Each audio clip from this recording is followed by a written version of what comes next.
ओम शांति। आज की मुरली में गीत बजा है, मरना तेरी गली में, जीना तेरी गली में। बाबा ने कहा, मनुष्य आत्माओं ने गीत तो बनाया, लेकिन इन गीतों का यथार्थ अर्थ मनुष्यों को नहीं मालूम। जैसे वेद शास्त्र आदि लिखे, लेकिन उसका अर्थ क्या है वो बाबा ने कहा उनको नहीं मालूम है। वो बाप ही आकर सभी वेदों शास्त्रों का सार समझाते हैं। ऐसे ही बाबा ने कहा इस गीत का अर्थ भी बाप ही समझाते हैं। ये गीत क्या समझाना चाह रहा है, क्या कहना चाह रहा है? बाबा ने कहा कि वो जब हम इस शरीर से न्यारे हो जाते हैं, अशरीरी बन जाते हैं, अर्थात आत्मिक स्थिति में स्थित हो जाते हैं और बाप को याद करते हैं, तो उस समय जैसे हमारे लिए ये दुनिया खत्म हो गई है ना। बाबा ने कहा ये गीत का अर्थ ये है कि जब हम बाबा की याद में अशरीरी होकर, बाबा कहते हैं ना अशरीरी आत्म अभिमानी भाव, तो उस समय हमारा इस दुनिया से कनेक्शन खत्म हो जाता है, जिसको बाबा मन मनाभव भी कहते हैं, मर जीवा भी कहते हैं। बाबा ने कहा जैसे इस पृथ्वी पर ये शरीर है, अब इस शरीर से जब आत्मा निकल जाती है ना, तो फिर उसका वो देह देह के संबंधों से कोई संबंध नहीं रहता, जैसे न्यारी हो जाती है। अब उनके साथ इसका कर्म बंधन खत्म हो जाता है। लेकिन फिर आत्मा जाती कहाँ है ना? मूल वतन में तो नहीं जाती है ना? यहीं आकाश तत्व में ही रहती है, पृथ्वी पर ही रहती है, लेकिन दूसरे शरीर में प्रवेश करती है। अब उसका कर्म बंधन वहाँ शुरू हो जाता है। तो कहने का जो बाबा का भाव था, गीत का जो अर्थ बाबा ने बताया कि जब हम देह में हैं और देह अभिमान में है, तो हम कर्म बंधन में हैं। अगर हम देह में रहते हुए भी देह से न्यारे हो जाते हैं, तो जैसे कि हम कर्म बंधन से मुक्त हो जाते हैं, जिसको ही बाबा ने योग याद कहा है। फिर बाबा ने कहा कि आज के मनुष्यों में कोई बिल्कुल भी अक्ल नहीं है, बेसमझ है, लेकिन समझते अपने आप को बहुत अक्लमंद है। बाबा ने कहा पीस प्राइज देते हैं। अब बाबा ने कहा उनसे पूछो कि पीस कहाँ थी, तो उन्हें पता ही नहीं है, और पीस कैसे स्थापन होगी ये भी उन्हें पता नहीं है ना? तो लेकिन समझते बाबा ने कहा अपने आप को बड़े अक्लमंद हैं। फिर बाबा ने कहा कि कई लोग महात्माओं के पास भी जाते हैं और पूछते हैं कि मन को शांति कैसे मिले। फिर कई विश्व में शांति की भी बात करते हैं, लेकिन बाबा ने कहा ऐसा कोई नहीं पूछ सकता कि निराकारी दुनिया में शांति कैसे हो, क्योंकि निराकारी दुनिया तो है ही शांति धाम। तो अब शांति धाम में शांति कैसे हो, ये तो प्रश्न ही नहीं उठता है। तो बाबा ने कहा कि वो यहाँ के लिए शांति की बात करते हैं। अब उनको पता ही नहीं कि शांति कैसे स्थापन होती है या शांति कहाँ मिलती है, ये बातें उनको पता नहीं है। बाबा ने कहा तुमको इस बात की समझ है, हमें क्या समझ है? कि बाबा ने कहा तुम्हें मालूम है कि एक तो तुम्हारा घर शांति धाम है, तुम्हारा स्वधर्म शांति है, बाकी यहाँ इस दुनिया में तो अशांति लगी हुई है, यहाँ तो शांति हो नहीं सकती। तो शांति कहाँ होती है? बाबा ने कहा सतयुग में, वहाँ पर सुख शांति संपत्ति सब कुछ है। तो बाबा ने कहा कि जो भारत था वो स्वर्ग था, और वहाँ पर सुख शांति संपत्ति सब थी, और वो किसने स्थापन किया था? बाप ने। और बाबा ने कहा ये कलयुग में दुख अशांति और कंगालपन है, अब ये किसने स्थापन किया है? रावण ने, है ना?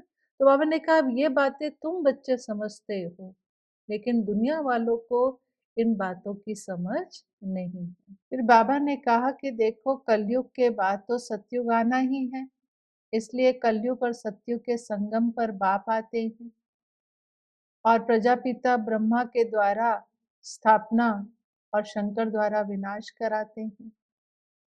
बाबा ने कहा ये बातें बच्चों को याद रहनी चाहिए, लेकिन बाबा कहते भूल जाते हैं।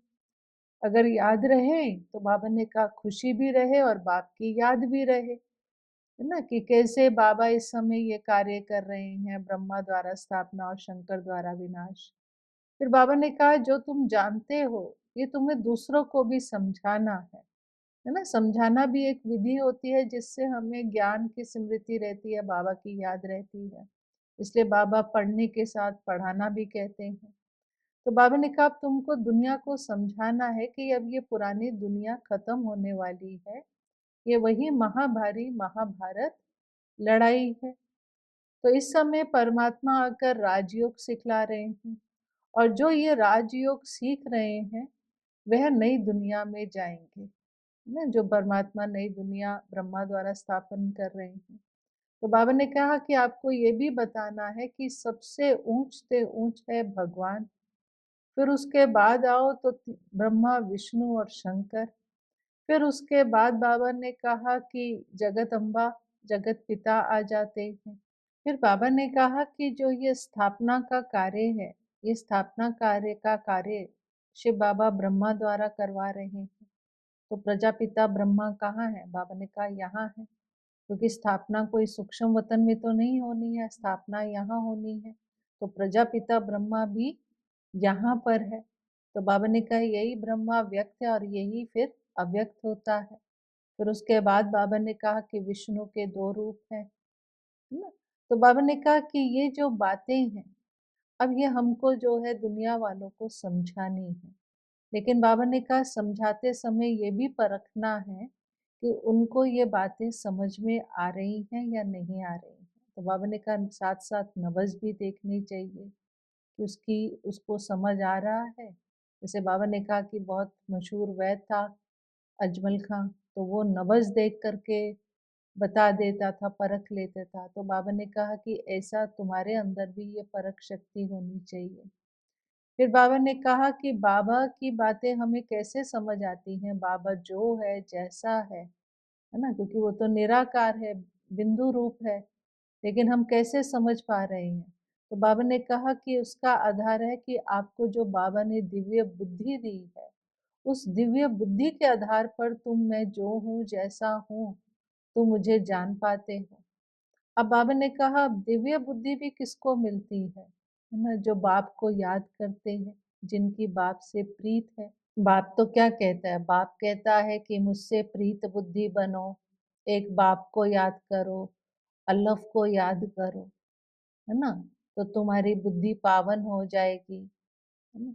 तो बाबा कहते हैं लेकिन माया जो है वो याद करने नहीं देती, प्रीत बुद्धि बनने नहीं देती, है ना, क्योंकि उसको क्या लगता है कि मेरे ग्राहक जा रहे हैं, है ना, इसलिए नाक कान से पकड़ लेती है। फिर जब धोखा खाते हैं, माया से जब धोखा खाते हैं तो समझ में आता है कि हमने माया से धोखा खा लिया। तो बाबा ने कहा कि तो माया जीत जगत जीत तो नहीं बन पाएंगे, क्योंकि माया ने उनको धोखा दे दिया, हार खा गए, तो ऊंच पद भी नहीं पा पाएंगे, है ना। जैसे बाबा कहता है केवल मुझे याद करो, बाबा कहता है मैं श्रीमत देता हूँ मुझे याद करो, लेकिन माया क्या क्या करती है, देह देह के संबंधों को याद करने लग जाते हैं, है ना। तो ये सब होता है। तो बाबा ने कहा कि योग बच्चों का नहीं हो पाता है, ज्ञान तो सहज है ना, वो तो हो जाता है, लेकिन याद बच्चों को मुश्किल लगती है। तो वो क्यों मुश्किल लगती है, योग क्यों मुश्किल लगता है? बाबा कहता है पावन बुद्धि बनो, मुझे याद करो, प्रीत बुद्धि बनो, लेकिन बच्चों को बाबा ने कहा ये बातें मुश्किल लगती है, एक बाप को याद करना। तो बाबा ने कहा क्योंकि देह अभिमान है, योग की कमी है, देह अभिमान है, इसलिए ये सब मुश्किल लगता है ना। फिर बाबा ने कहा और भी विकार हैं, देह अभिमान के फिर और विकार आ जाते हैं, क्रोध आ जाता है, लोभ आ जाता है, फिर बाबा ने कहा मोह भी आ जाता है। फिर बाबा ने माताओं को देखा, माताओं को कहा कि माताओं में बहुत मोह होता है ना, माताओं का बाल बच्चों में, दोतों पोतों में यहाँ वहाँ मोह होता है ना। तो बाबा ने कहा माताओं के अंदर मोह बहुत होता है।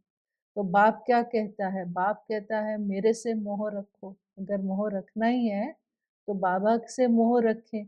बाबा ने ये भी कहा कि पापों का बोझा सिर पर बहुत है, वह कैसे उतरेगा जब निरंतर बाप को याद करेंगे, नष्टो मोहा बनेंगे। लेकिन माया ऐसी है जो याद करने नहीं देती है ना। हम सोचते हैं कि हम सारा दिन बाबा को याद करें, है ना, इतना मोस्ट बिलवेड बाबा मिला है, सारा दिन उसकी महिमा करें, लेकिन माया जो है वो याद करने नहीं देती, इतना मोस्ट बिलवेड बाप को भी याद नहीं करने देती है। फिर बाबा ने युक्ति बताई, बाबा ने कहा कि तुम अपने आप को सारा दिन ये याद रखो कि मैं गॉडली स्टूडेंट हूँ। हम स्टूडेंट हैं, तो स्टूडेंट को तो टीचर और पढ़ाई याद रहती है ना। तो बाबा ने कहा ये बात याद रखो कि हम गॉडली स्टूडेंट हैं। तो बाबा ने कहा गीता में भी है भगवानुवाच, है ना। सिर्फ गड़बड़ क्या कर दी है कि शिव के बदले श्री कृष्ण का नाम लिख दिया है। फिर जब शिव बाबा का नाम आया तो बाबा ने कहा देखो शिव जयंती तो पूरे विश्व को मनानी चाहिए, है ना, क्योंकि शिव बाबा ही भगवान है, गॉड है, सब कुछ है। तो बाबा ने कहा कि शिव जयंती तो पूरे विश्व को मनानी चाहिए क्योंकि मैं ही गाइड हूँ, मैं ही लिबरेटर हूँ, मैं ही सबका पतित पावन हूँ। तो इसलिए पूरे विश्व को शिव जयंती का त्योहार मनाना चाहिए। फिर बाबा ने कहा कि ड्रामा में विनाश की नूंद है, इसलिए ये जो बॉम्ब्स आदि बनाते हैं ये रुकने वाले नहीं है। ये असंभव है, इम्पॉसिबल है कि ये बॉम्ब्स बनाना रोक दे, क्योंकि बाबा ने कहा ड्रामा विनाश जरूर कराएगा, चाहे नेचुरल कैलेमिटीज होंगी, बॉम्ब्स द्वारा होगा। बाबा ने कहा रक्त की नदियां बहेंगी। तो इसलिए बाबा ने कहा ये क्यों, क्योंकि ये ड्रामा में विनाश की भी नूंद है। लेकिन बाबा ने कहा तुम्हारी अवस्था कैसी होनी चाहिए, तुम्हारी अवस्था सदैव ज्ञान के अतीन्द्रिय सुख में रहना चाहिए। जो बाबा ने कहा याद में रहेंगे उनको हर बात में सुख मिलेगा, सुख की अनुभूति होगी, है ना। तो बाबा ने कहा देखो सेकंड में बादशाही गाई हुई है, सेकंड में जीवन मुक्ति गाई हुई है, सेकंड में वर्षा गाया हुआ है ना। तो सेकंड की ही बात है, जैसे ही बच्चा पैदा हुआ तो वर्षे के अधिकारी बनता है। तो बाबा ने कहा ये बात भी आपको दुनिया वालों को समझानी है कि आओ और सेकंड में विश्व की बादशाही लो, सेकंड में वर्षा लो, सेकंड में जीवन मुक्ति। तो वो सेकंड में कैसे है, बाबा ने कहा ये बात भी तुम्हें दुनिया वालों को, मनुष्य आत्माओं को समझानी है। फिर बाबा ने कहा कि देखो नष्टो मोहा कैसे बने। तो बाबा ने कहा नष्टो मोहा बनने के लिए तुम्हें ट्रस्टी बनना पड़ेगा। जब आप ट्रस्टी बनेंगे तभी आप नष्टो मोहा बन सकेंगे। लेकिन बाबा ने कहा मासी का घर तो नहीं है नष्टो मोहा बनना और ट्रस्टी बनना, है ना। बाबा ने दुनिया का भी एग्जाम्पल दिया कि दुनिया में भी लोग कहते हैं कि सब कुछ ईश्वर का दिया हुआ है ना। तो बाबा ने कहा जब ईश्वर से कुछ मिलता है तो बहुत खुश होते हैं, फिर मर जाता है तो रोने लग जाते हैं। लेकिन अगर ट्रस्टी है तो दुख तो नहीं होना चाहिए कि जो ईश्वर का था ईश्वर ने ले लिया। तो बाबा ने कहा इसीलिए ट्रस्टी होकर रहना भी कोई मासी का घर नहीं है। फिर बाबा ने कहा कि तुम्हें एक बाप से ही लव रखना है, एक बाप को ही याद करना है।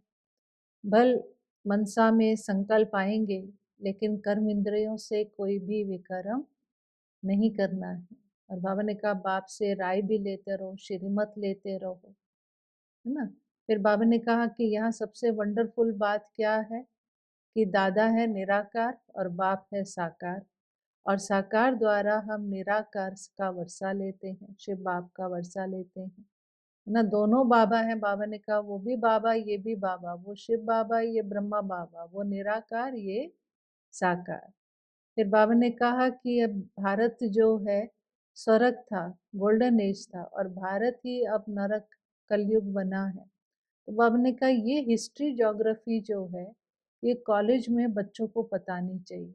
तो बाबा ने कहा टीचर्स को भी ये नॉलेज होनी चाहिए, भारतवासियों को पता होना चाहिए कि भारत कैसे स्वर्ग था और आज कैसे भारत नरक बन गया है। तो बाबा ने कहा ये नॉलेज जो है सभी भारतवासियों को तुम्हें देनी चाहिए। आज के वरदान में बाबा ने कहा ब्रह्मा बाप समान श्रेष्ठ श्रेष्ठ तस्वीर बनाने वाले परोपकारी भव।